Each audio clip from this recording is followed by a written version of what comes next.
should have did this inside. All right, we'll let them boil for a minute or two, and then we'll have at it.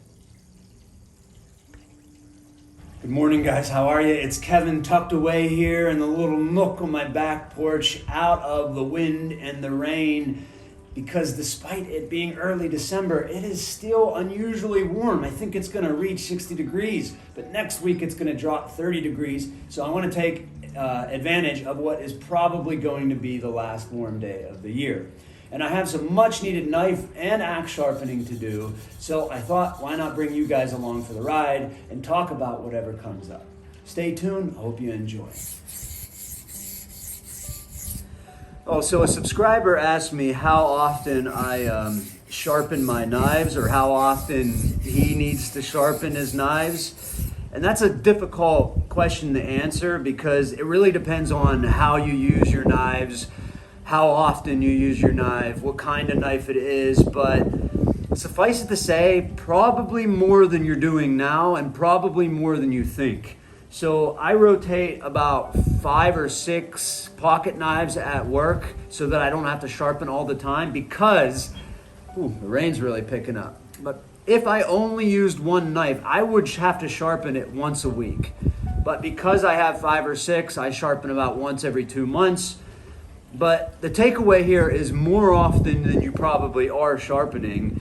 And also, once you get a knife as sharp as it can be, or a tool as sharp as it should be, you're sort of always chasing that, and you'll never tolerate dull tools again. It's getting windy up. We get a lot of wind up on top of this hill, guys. So the one downside, pretty much the only downside to living up on top of this hill here. Almost. Need to lighten up on that pressure when you get to the very end of sharpening on each stone. I had some people that did not like that I was criticizing how soft these stones were, but look at that, guys. I don't know if you can see that, but there are deep grooves just from that one knife. Now there's a lot of material here, so I can easily scrub that away. So to flatten or not to flatten, this is a question that a lot of knife sharpeners of the traditional variety, us crazy breeds out there, argue about. And I do have a diamond flattening plate that I use, a DMT diamond flattening plate that works great, but I rarely use it because I've found, feel free to disagree, but I've found that if you merely scrub the stone in between knives, you keep it flat enough for what you need, unless you're doing chisels or something. So that's my 2 cents. Take it for what it's worth.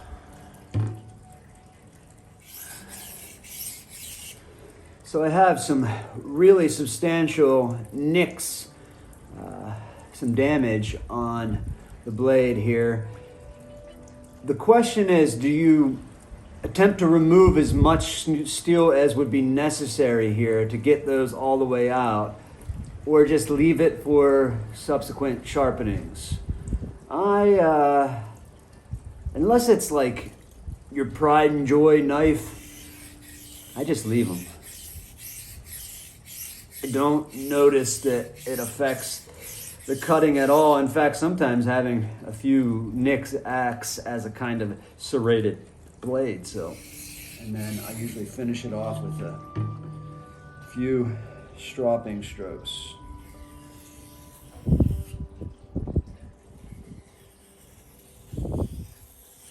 There's just nothing like it. Why use Japanese whetstones? Well, if you don't enjoy it, you shouldn't. Find a faster sharpening system, but just make sure you are actually sharpening. Woo! Come on.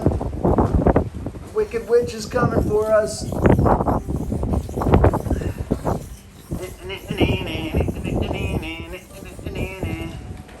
Look at your dog, too.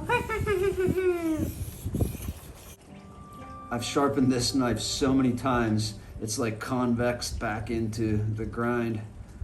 It's almost flat. I almost sharpened this knife like a full flat, just convexing it back into the flat grind. This steel was much harder.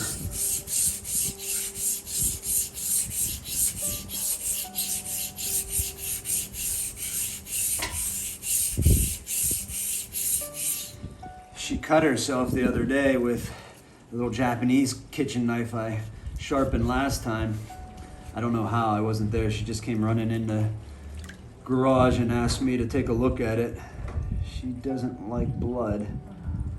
It was a bleeder, but it wasn't as bad as she thought it was. It's just something so satisfying and primitive to bringing a tempered steel to a fine point, isn't there? I try to move the sharpening around on my stone, especially when I'm sharpening the point, so I'm not wearing out parts of the stone more than others. But you know, truth be told, you're always using the center more than the other areas. Oh yeah, I do want to take the kitchen knife to 1200. This is the King Deluxe. This is a workhorse of a stone. You could probably do all your sharpening on just this particular stone. In fact, I know you could. Just take a bit more of an effort. But if I only had one stone, it would be like an 800 or a 1000. If I only had one. If I only had one, I'd get a combo stone. Like a 400, 1000. I think that's what my first stone was, or 500, 1000. That would be perfect. 400, 1000, that's what I would recommend. This 1200 stone will cut really quickly, actually. But with a light touch, you can really get a fine edge on it. That's why I call it a workhorse.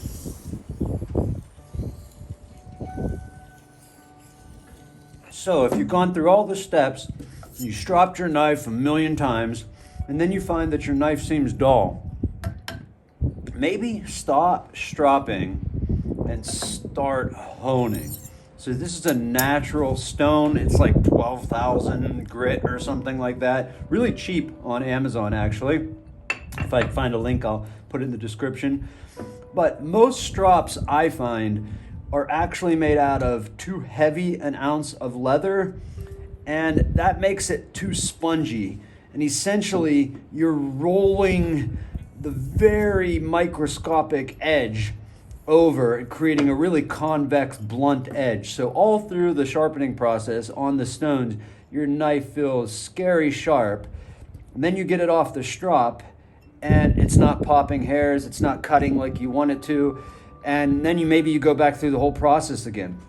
You don't need to. All that's happened is that you've just rolled this edge over. Take a piece of glass even. This is just a little less hard than glass. And strop that or hone that over top of, and then you'll find that that brings that edge right back up in no time at all. Hope that helps. I know it won't be a sharpening video unless I at least take a few hairs off my arm. Is that enough? You guys satisfied? But really, rather than shaving hairs or cutting paper, this is what you should make it do. Cut the kind of things you're going to be using the knife for. Make sure it can do that well, and you're good to go. Whoa, can't even hold the door back.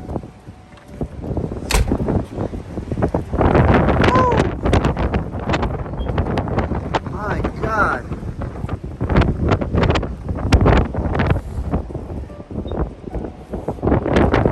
Sharpening in Windstorm.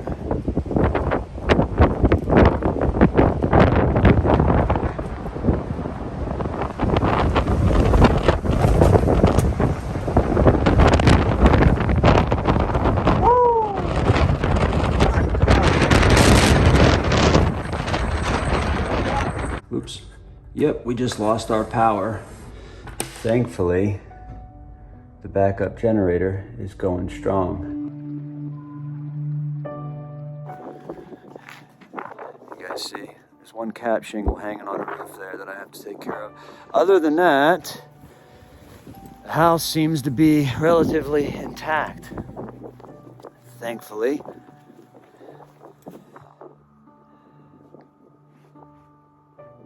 Otherwise, no harm, no foul. Can I read now? You're gonna leave me be? What just happened to you? You gonna stay down there and let me read? Don't you call me. Hey.